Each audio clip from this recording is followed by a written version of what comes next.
Give it a second, takes a minute. Okay. It is now time for inspiration and thought exchange, brought to you by today's speaker. We invite everyone to address our assembly with words of inspiration, lessons learned, or passionate ideas. Every opinion expressed here today is strictly that is of the person who gives it. Let us consciously and lovingly agree to disagree if it does not resonate with us. The topic for today is near-death awareness. And just like in that song, trust the wisdom of the vessel. So that's his topic. And his name, I'll tell you his name in a minute. I want to read his bio first, which I have right here. It's Christopher Reynolds is his name. He is a singer, teacher, and community shaman. His mission is to sing the dream of Earth onward through songs, writing, ritual, healing, concerts, and workshops. He is a singer, songwriter with 20 releases. He is the lead author of the only, sorry, this is not my phone. Sorry. It's the Galaxy. Okay. Sorry, I needed it for the Galaxy. I'm sorry. Well, it's his bio, you know. Okay, he is the lead author of the only publications on depth psychology, soul, creativity, and giftedness. He has also published his organic creativity in the language classroom. Chris is the founder of No Man's Folk. He is the co-founder of Archetypical Ecology. Learn more on his website, realist.com. It's in the website. You can look it up under bios, under speakers. You can find his information. Oh, you have a question? Could you turn the mic up, Mitch? I sure can. I think I have to go over there to do that. I think Ernie's got it. Okay, thank you. You got it. I understand. Okay, so now I'm going to introduce our speaker, Christopher Reynolds. Here he is. Okay. Thank you. Is this on? I don't know. It got turned off. I'm going to turn it on right now. There you go. Okay, that's good. So, very good. My dad, my family, I'm the 7th generation. My family was drunk when it got here and drunk until my parents' generation. They went into recovery. So I'm the 2nd generation in recovery. And I didn't want to replay the same thing. So if you look really carefully at the 12 steps, buried underneath there is the Native American medicine wheel.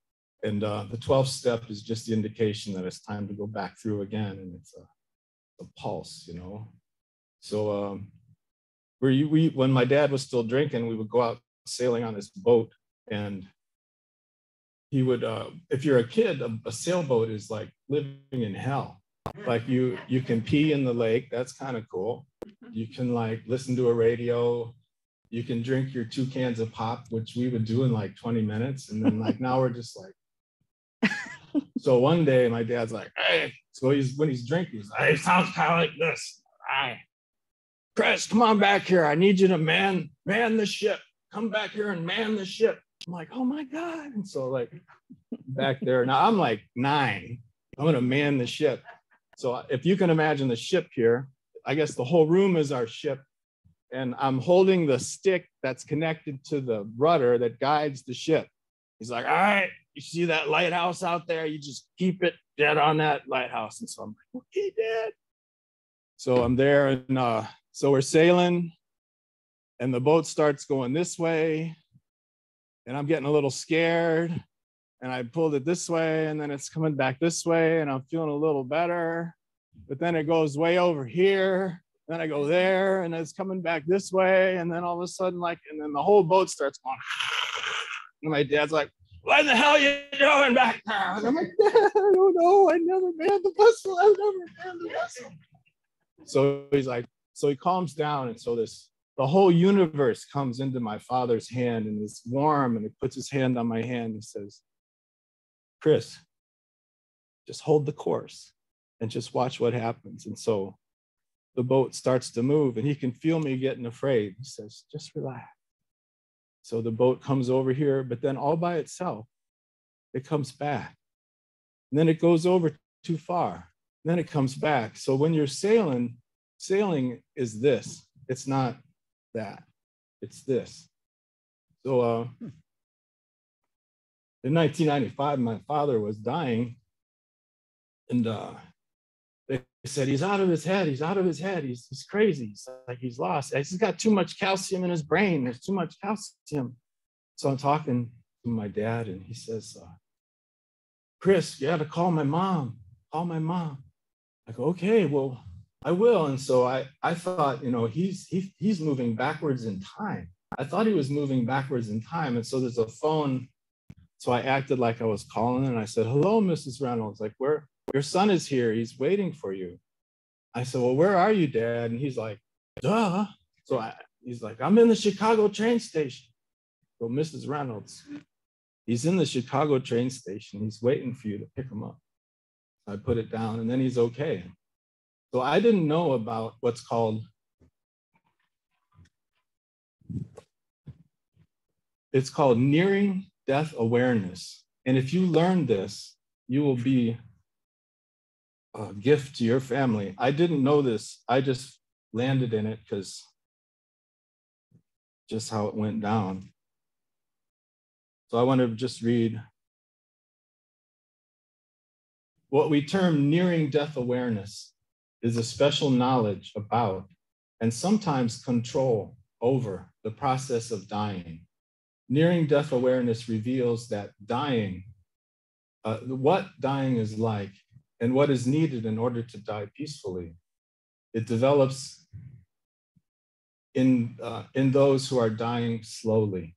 The attempts of dying people to describe what they are experiencing may be missed, misunderstood, or ignored because the communication is obscure, unexpected, and expressed in symbolic language. In the final hours, days, or weeks of life, dying people often make statements or gestures that seem to make no sense. So you have to shift your mind then. What to the logical mind makes no sense in spiritual language is known as mystery. It's mystery. And you go into it with love. And the themes seem to be of setting up to go on a trip, to travel. And with my father, he's sitting in his bed.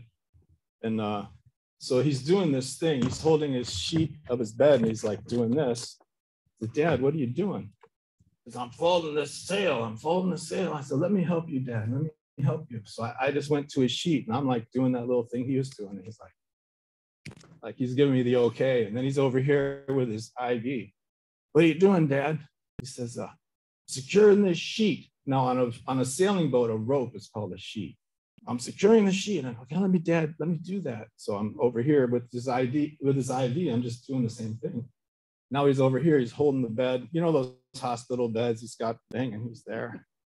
I go, what are you doing, Dad? He says, I'm making sure the vessel is secure. I say, okay, Dad, secure. And then he sits back. And then like 2 minutes go by and now he's up again. What are you doing, Dad? I'm folding these sails. What are you doing, Dad? I'm securing the sheet. What are you doing, Dad? And so we did that for like 90 minutes. And then he laid back and I thought, I think I didn't know what's going on. I didn't know what it was. He's expressing is like, he's preparing to sail. He's going to set sail. So something happened then after he died because I drove home after that. And then I'm on the way home and they said, you need to come back to the hospital. Your father's passing.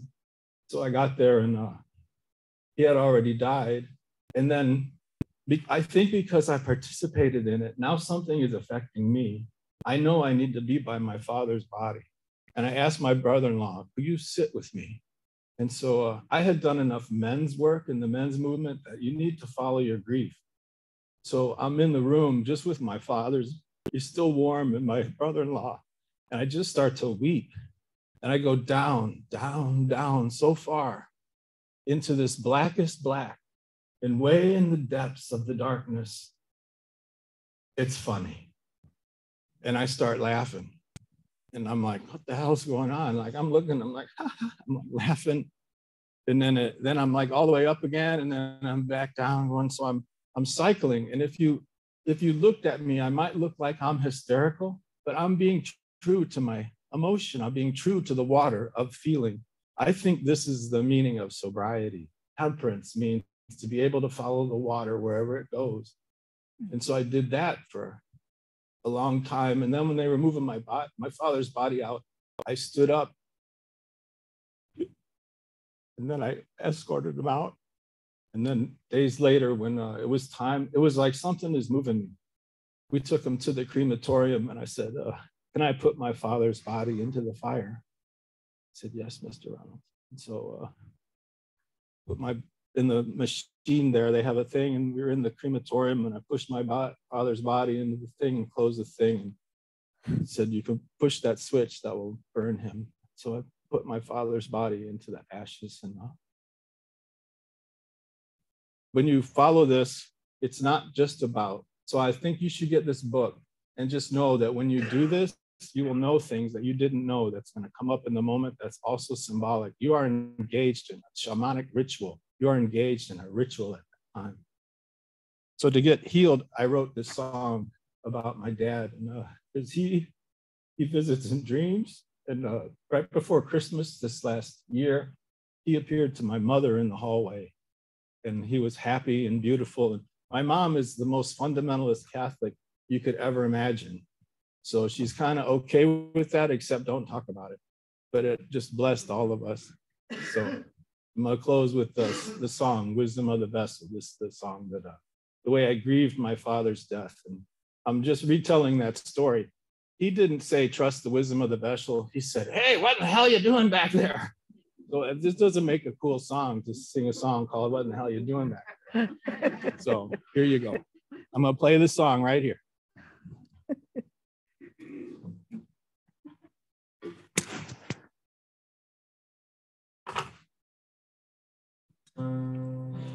I've been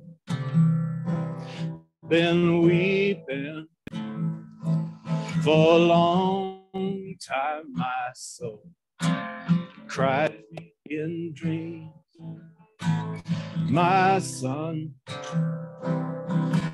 see the starry horizon calls beyond the sea. Yeah, but it's like I can't quite catch my breath. I'll lose this ache in my chest. My son, see the sails stretch when the wind blows, it carries the ship.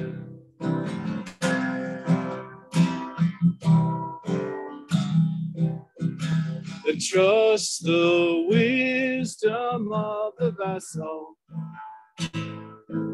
with a fine and gentle touch. Secure the halyards and the canvas, wing and wing, plain love reach to you. Man who was my father, I still miss you too much. Though I still see you in my dreams, I don't forget your touch.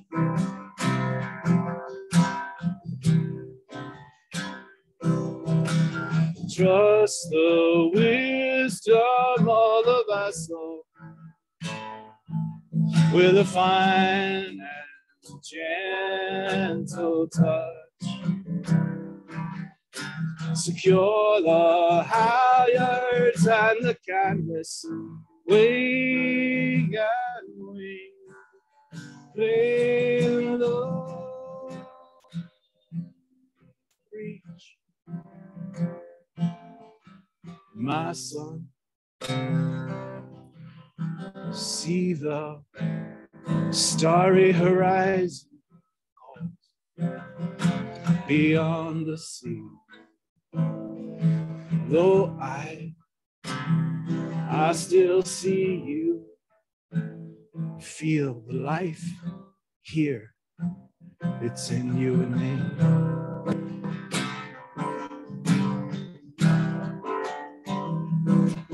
And trust the wisdom of the vessel with a fine and gentle touch. Secure the halyards and the canvas, wing and wing, play low.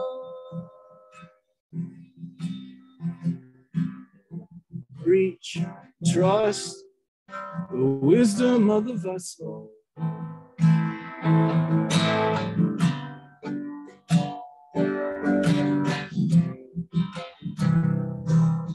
Secure the halyard and the canvas.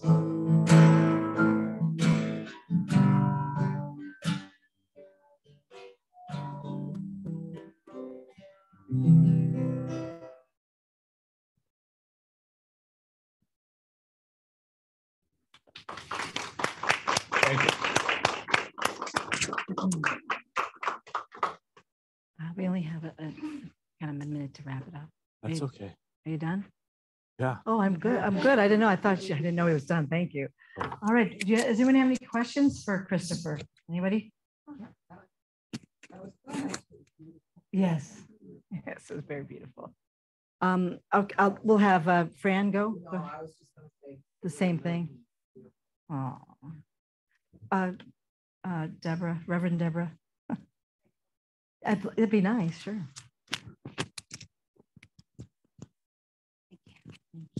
So thank you so much. That was amazing and beautiful. And I've heard you sing that song so many times, but absolutely gorgeous here in this setting. And after your talk, I don't know where to stand. Am I supposed to sit down? no, All right. stay near her. All right. So some of you know, my grandfather passed away on March 28th, and I got to be down there with him, and he was in hospice for 6 days before he did. And about the second day in, I walked in the room and I was standing at the door, and he was reaching for someone in an empty chair. And I just stood there watching, protecting the room. I didn't want anybody to come in and interrupt him. And as I watched him reach and reach, and he kept reaching, and then at one point he mumbles, "Where did you go?" And I knew immediately, and I felt the energy of my grandmother there. She had passed away in 97.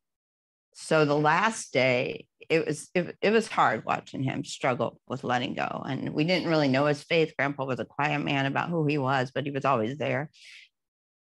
And the last day we were there, Chris was there with me. And I talked to my grandpa, and I was just trying to let him know, because what you all taught me is that, you know, we go on. Our spirit goes on. It doesn't end here. We're not going to a fiery hell, or you know, maybe we do have a heaven. I don't know, but I believe our spirit goes on, and you all taught me that. And so the last day I told my grandpa, and I looked at Chris, I'm like, we have to go get some help.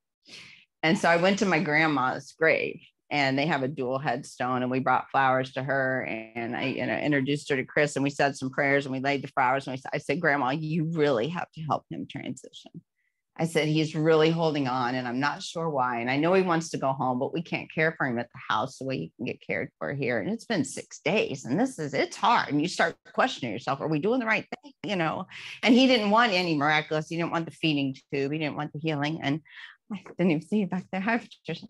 And, and so we went, we said this prayer, and we laid these flowers, and by the time we got to the house, let Lucy out, which was 10 minutes from there, I got a phone call from my brother who was at the hospital. He's like, the nurse says you need to be here. By the time we got to in the car and at the end of the street, he'd called and he said, Grandpa passed. And I was like, damn, Grandma, that was fast. But I'm so grateful that this experience, so this talk and you sharing about, you know, your father's transition and how you were there and just you being there with me. And I just wanted to share that with you. So, you know, with the nearing death experience, there's so much we had to learn, and I'm still unpacking everything that happened during that week. And yeah, so thank you for opening the conversation for this, for us to be able to realize that it is a spiritual experience, and it doesn't have to be. It is sorrowful and it's sad, and there's no doubt about that, but it is a beautiful experience as well. Thank you. I appreciate it. Thank you. Oh, sorry. Thank you. Okay, anybody else? Oh, okay. I don't know your name. Lois. Lois. Yeah. I volunteered for hospice as a life doula to help with these transitions. And there's, I mean, your story is beautiful. And every death is beautiful. And there's so many stories where people ask their loved one, get my passport, get my suit. I'm waiting in line. I mean, and it's amazing. And there's so much to read. I get joy. Oh, that's beautiful. Thank you. Anybody else? Oh, Alan? Yeah, sure. Just be fast. We're running out of time. That's fine. Okay, yeah. Okay. You can just hold it. Just hold it. Okay, sure. Oh, first off, Chris, I want to say thank you for the talk. It was beautiful. And I want to say thank you for sharing about your father's transition, because I know that wasn't easy. So thank you for that. Thank you. And one thing you said that I really liked is when you were talking about when you had to go back to the hospital and you were just experiencing those emotions, you know, the grief, but then you went down into the blackness and the laugh, and you're like, what's going on? And the important thing is you let yourself experience it. You didn't say, why am I experiencing this? You didn't try to resist it. You just let yourself feel the emotions that came up. And that's really important, because if you didn't let yourself experience that, they would have just kept trying to come up your whole life. So you let yourself release that grief, release those emotions. Like, yeah, and that's good. I'm really glad you Getting did the chills. Thank you. Yes, absolutely. And I want to say one other thing. I'll make it quick because I know this time. I had an aunt who passed away in August of last year, and I never really got to say my goodbyes to her. I know a few of you have told about it. And one day, a few months ago, I kind of felt her presence as I was driving. I was in my car, and I just kind of, I always called, her name was Kelly, but I called her Aunt Kia. And I kind of was just saying, hey, Aunt Kia, I thank you for being the best aunt ever, because she spoiled me as a little kid. And it was interesting, like I literally felt her presence, and literally I got cut off, not really cut off, but a Kia like sped in front of me. Like, and then about 20 seconds later, I got to my destination, Planet Fitness, and I parked in the parking lot, and literally a bus passed me that had a big advertisement for Kia, the car. And I was like, that can't be a coincidence. So absolutely. Oh, You won't be interference with all that. Oh yeah, good point. So I'm not even sure if the Zoom people had heard me, but that was it. Yeah. Thank you. I'm sure you Thank did. you. Okay. All right. Okay. Yeah, sure. When my mother, all her life, she says, I want to die in my sleep. She always said that. No, I was just talking to them. Go ahead. And I just want to put out there because she ended up dying in her sleep. So we really do create our beliefs, potentially a peaceful death as going to sleep and transitioning that way. So just want to share that. Thank you, Renee. That was beautiful, her sharing experience. Okay, anybody else? Because we're gonna wrap it up. Okay, we're good. Okay, thank you very much. That was wonderful. Okay, it is now time for inspiration and thought exchange brought to us by, oh no, that was the wrong one. Sorry, no, sorry about that. Yeah, that doesn't sound right. No, I need to find where we are here. I'm sorry. To the mediums. We need the medium time. Okay. Sorry, guys. Here it is. To usher in our time for healing and truth and messages from Spirit, please rise for our next song.